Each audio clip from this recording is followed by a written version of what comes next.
महाराष्ट्र में चचा भतीजे की सियासी घमासान जारी है। इस बीच अजीत पवार और शरद पवार दोनों गुटों ने खुद को असली एनसीपी बताया है। दोनों गुटों की मुंबई में अलग अलग जगहों पर बैठक भी हुई, जिसमें चचा भतीजे ने एक दूसरे को अपनी ताकत दिखाई। इस शक्ति प्रदर्शन में भतीजे अजीत पवार का पलड़ा भारी नजर आया। अजीत पवार के गुट ने दावा किया है कि उनके पास एनसीपी के 40 से ज्यादा विधायकों का समर्थन है।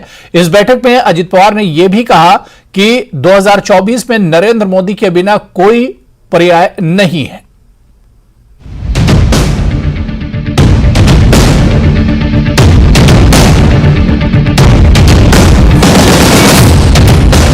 बुधवार को महाराष्ट्र की राजनीति में ताकत का लाइव शो चला।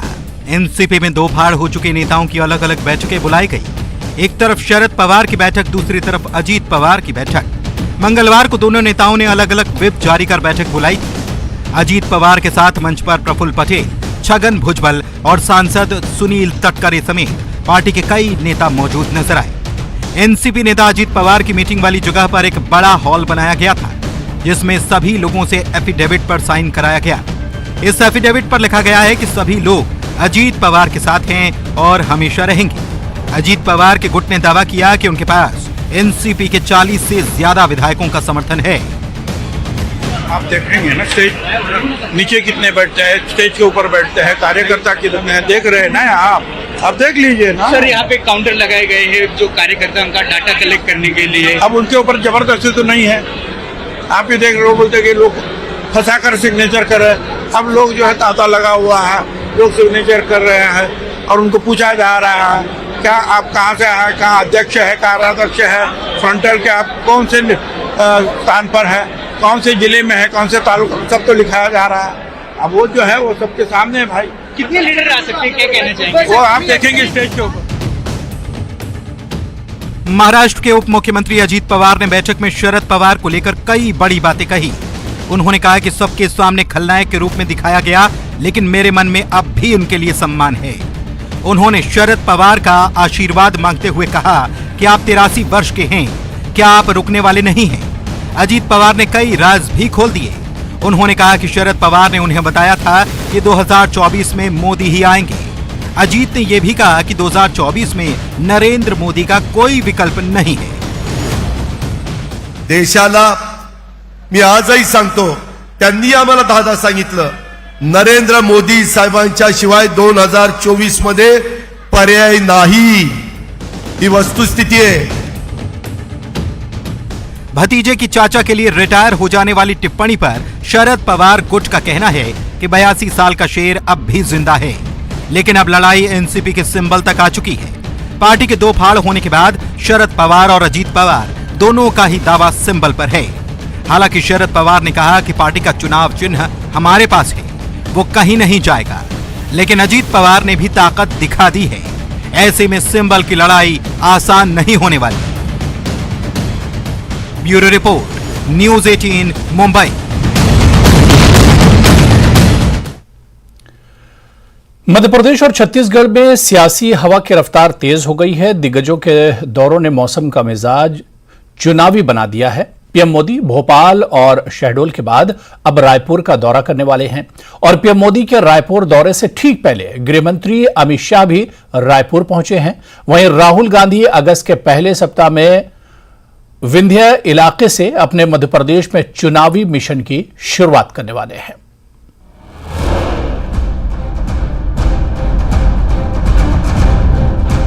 मध्य प्रदेश और छत्तीसगढ़ में सिर्फ मानसून ही नहीं बल्कि सियासी मौसम की तेज हवाएं भी अपना असर दिखाने लगी हैं। दोनों सूबों में असल मुकाबला बीजेपी और कांग्रेस के बीच है। दोनों ही दलों ने मिशन इलेक्शन को एक्टिव कर दिया है।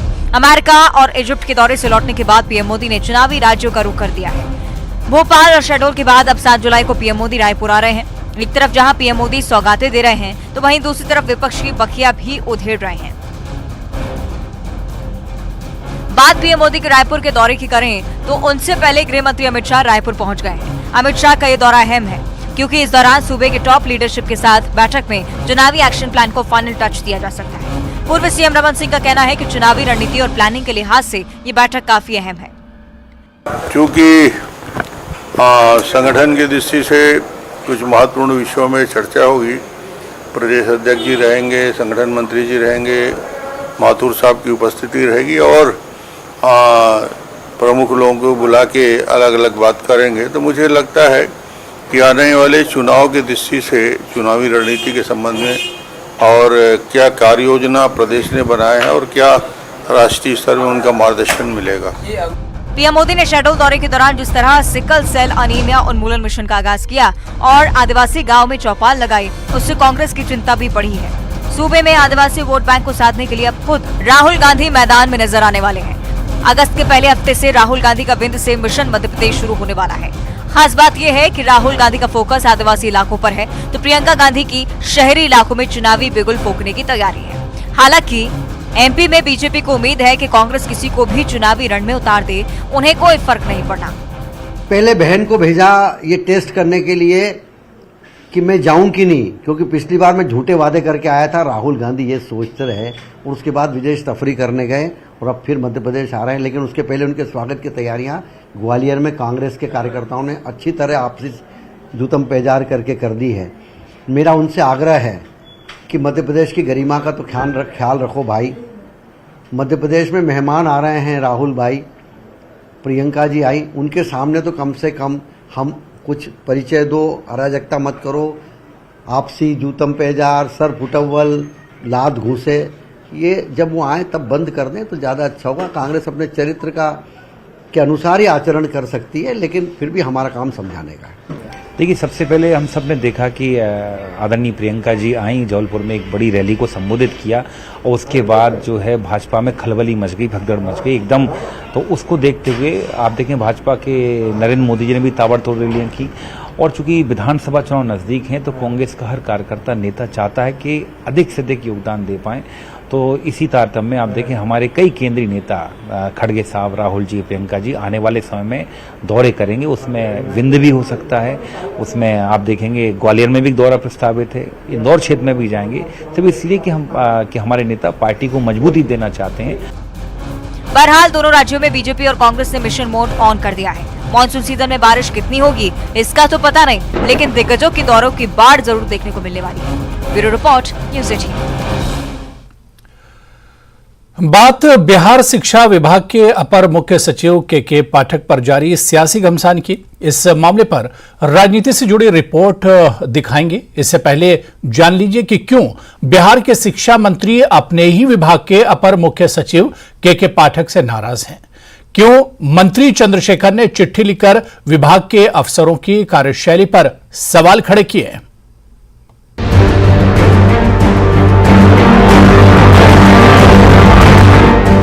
रामचरितमानस पर विवादित बयान देने से सुर्खियों में आए बिहार के शिक्षा मंत्री चंद्रशेखर अब अपने ही विभाग में महाभारत जैसी स्थिति खड़े कर रहे हैं। मंत्री चंद्रशेखर और विभाग के अपर मुख्य सचिव के पाठक के बीच ठन गई है। के पाठक ने पदभार संभालते ही शिक्षा विभाग से जुड़े कई आदेश एक के बाद एक जारी किए थे, जिसे लेकर शिक्षा मंत्री चंद्रशेखर की नाराजगी सामने आई है। के पाठक को लेकर शिक्षा मंत्री चंद्रशेखर की तल्खी उस चिट्ठी के बाद बढ़ गई, जिसमें मंत्री ने अपर मुख्य सचिव पर गंभीर सवाल उठाए हैं। दरअसल के पाठक ने कॉलेज तक के शिक्षकों के अटेंडेंस को लेकर मॉनिटरिंग, शिक्षकों और कर्मियों का वेतन काटना, हर रोज वीडियो कॉन्फ्रेंसिंग के जरिए विभाग के अफसरों के साथ बैठक करना, शिक्षा विभाग में ड्रेस कोड लागू करने जैसे कई आदेश जारी किए थे और अब शिक्षा मंत्री को अपने विभाग की ऐसी कार्रवाई नागवार गुजरी है। आखिर शिक्षा मंत्री और विभाग के अपर मुख्य सचिव के बीच तकरार क्यों है, तो जानिए। शिक्षा मंत्री ने अपर मुख्य सचिव के पाठक पर सवाल खड़े किए हैं। शिक्षा मंत्री को अधिकारियों की कार्यशैली पसंद नहीं है, सरकार की कार्य संहिता के हिसाब से काम नहीं करने का आरोप शिक्षा मंत्री लगा रहे हैं। शिक्षा मंत्री ने विभाग के काम की सोशल मीडिया पर चर्चा से भी नाराजगी जताई है। अपने पत्र में एजुकेशन मिनिस्टर लिखते हैं, शिक्षा विभाग में ज्ञान से अधिक चर्चा डराने वाली भाषा की होती है। कड़क, सीधी करके नट वोल्ट टाइट करने वाली जैसी भाषा का इस्तेमाल होता है।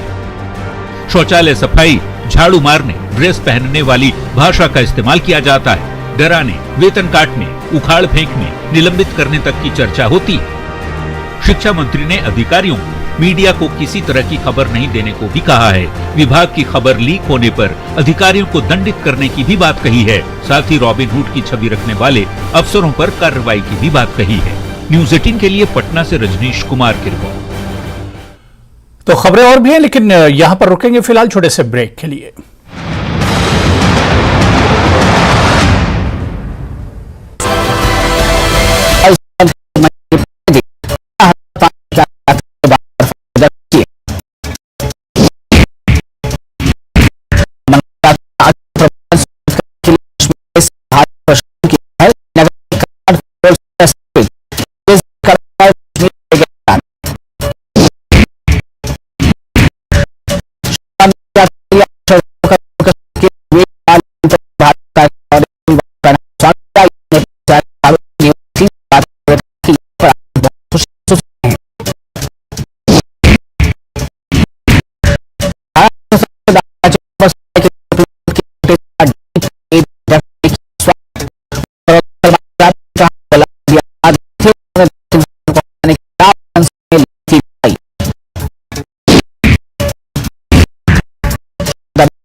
बिहार के शिक्षा मंत्री चंद्रशेखर की चिट्ठी के बाद जेडीयू और आरजेडी में तलखी बढ़ गई है।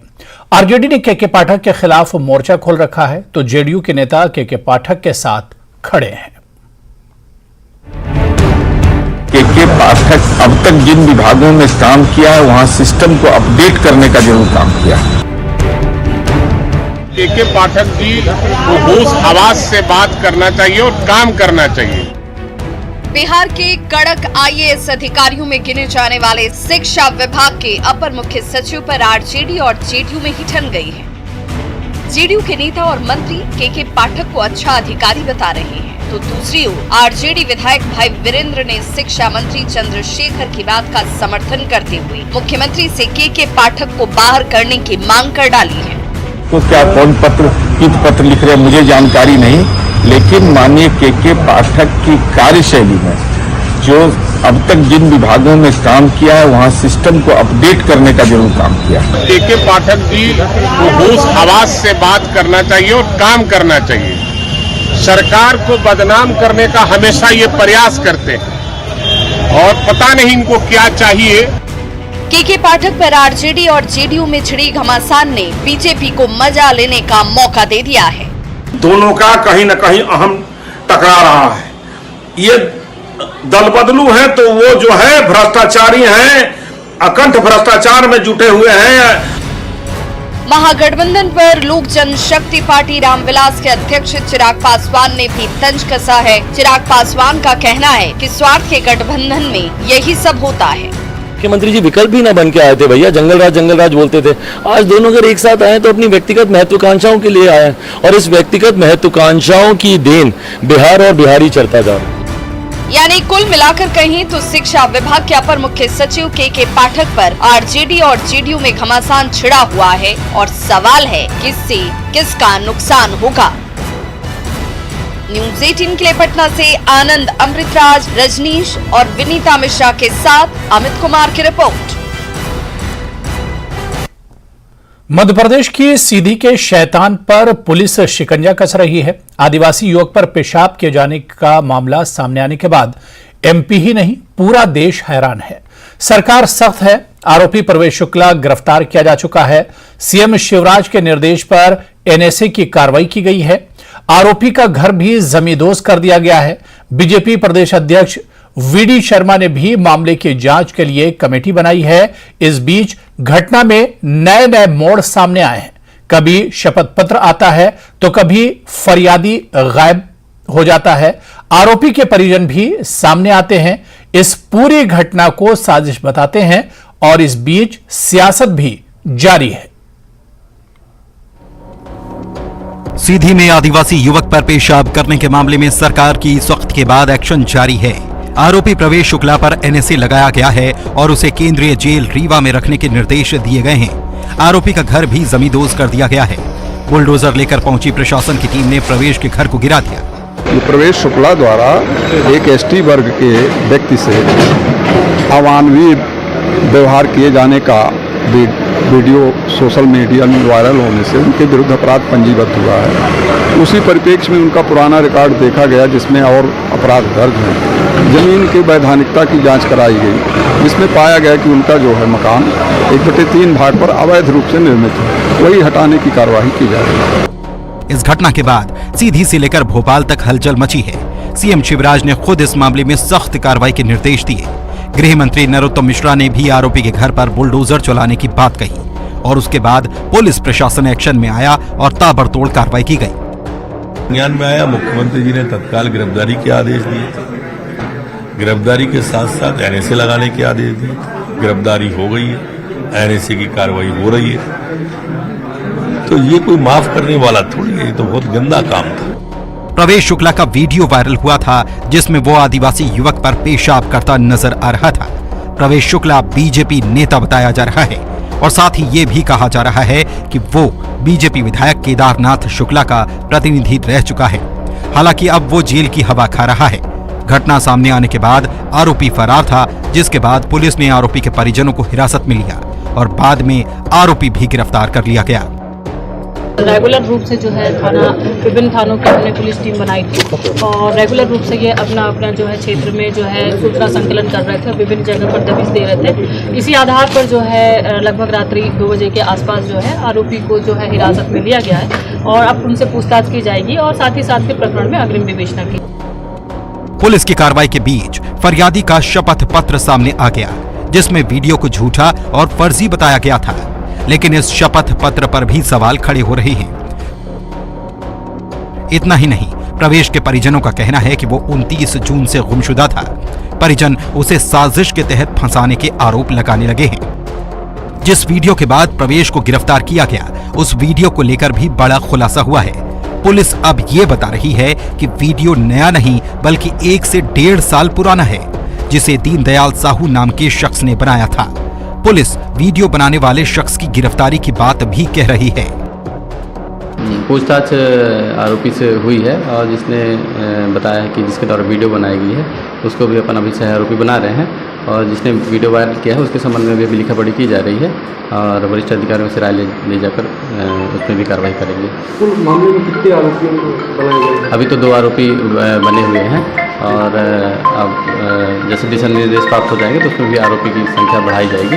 वीडियो कब की बताई जा रही है? वीडियो लगभग 1.5 से 2 साल के बीच की बताई जा रही है और किसी रंजिशनवश अभी वायरल हुई है। आरोपी पर एक्शन और साजिश के आरोपों के बीच इस घटना को लेकर कई सवाल खड़े हो रहे हैं। घटना के खुलासे के बाद फरियादी लापता क्यों है? फरियादी ने किन हालात में ये शपथ पत्र दिया था? क्या फरियादी पर किसी तरह का दबाव है? अगर शपथ पत्र सही है तो फरियादी की पत्नी थाने क्यों पहुंची? शपथ पत्र से केस पर कितना असर होने वाला है? वीडियो पुराना बताया जा रहा है तो क्या मामला कमजोर पड़ जाएगा? अगर आरोपी निर्दोष है तो फरार क्यों हुआ था? इस घटना के सामने आने के बाद सियासत जारी है। कांग्रेस इस मामले को लेकर हमलावर है। कमलनाथ बीजेपी नेताओं पर सत्ता के गुरूर में चूर होने के आरोप लगा रहे हैं। उधर मायावती ने भी कार्रवाई की मांग की है। हालांकि सियासत के बीच शासन प्रशासन सख्त है। आरोपी का घर जमींदोज करने के साथ ही उसके खिलाफ एनएसए के तहत कार्रवाई भी की जा रही है। हरीश द्विवेदी, न्यूज़ 18 सीधी। महाराष्ट्र में एनसीपी के ट्वीट पर बीजेपी नेता त्रिलोक कपूर ने हिमाचल को लेकर बड़ा बयान दिया है। त्रिलोक कपूर ने कहा कि महाराष्ट्र में एनसीपी जैसा हाल ही हिमाचल में कांग्रेस का होने वाला है। हिमाचल कांग्रेस में जल्द ही टूट होगी। उन्होंने कहा कि हिमाचल कांग्रेस में घमासान मचा हुआ है। यहां कांग्रेस में प्रफुल्ल पटेल और अजीत पवार दिखेंगे। चुनावी गारंटियां सरकार के गिरने का कारण बनेंगी, क्योंकि सरकार गारंटी पूरी नहीं कर पा रही, जिससे पार्टी के कई नेता असंतुष्ट हैं। और वो दिन दूर नहीं होंगे इस हिमाचल प्रदेश में भी इनके अपने कारनामों के कारण बड़ी जल्दी इस प्रदेश में प्रफुल्ल पटेल और अजीत पवार जैसे लोग आप देखेंगे। ये मैं आज आपके माध्यम से कहना चाहता हूं। और मित्रों, ऐसी झूठी गारंटियों के सहारे जो ये कांग्रेस के लोग सत्ता में आए हैं, मैं आज आपके चैनल के माध्यम से स्पष्ट करना चाहता हूं कि उन्हीं ही झूठी गारंटियों के सहारे इस सरकार का पतन होगा। ज्यादा इंतजार नहीं होगा। उधर नेता प्रतिपक्ष जयराम ठाकुर ने भी कांग्रेस पर बड़ा हमला बोला है। मंडी के सराज इलाके के धरोटधार में जनसभा को संबोधित करते हुए जयराम ठाकुर ने कांग्रेस की नीति और नीयत पर सवाल उठाए। जनधन खातों की संख्या 48.5 करोड़ के लगभग जो है पूरे देश भर में, जिसमें 2 लाख करोड़ रुपए जमा है। नहीं तो कांग्रेस के लोग उस वक्त मजाक बनाते थे जब जनधन खाता खोलने की बात कही गई। जो राजीव गांधी कहा करते थे, अगर 100 रुपए काम के लिए भेजता हूं, जहां उसको पहुंचना होता तो 15 पैसे पहुंचते हैं। आज नरेंद्र भाई मोदी जी अगर 100 रुपए भेजते हैं, किसी काम के लिए भेजते हैं, किसी व्यक्ति के लिए, किसी लाभार्थी के लिए भेजते हैं, तो 100 रुपए ही खाते में पहुंचते हैं, क्योंकि खाता जनधन का खुला है। तो चलिए, इस बुलेटिन में अभी फिलहाल इतना ही। नमस्कार।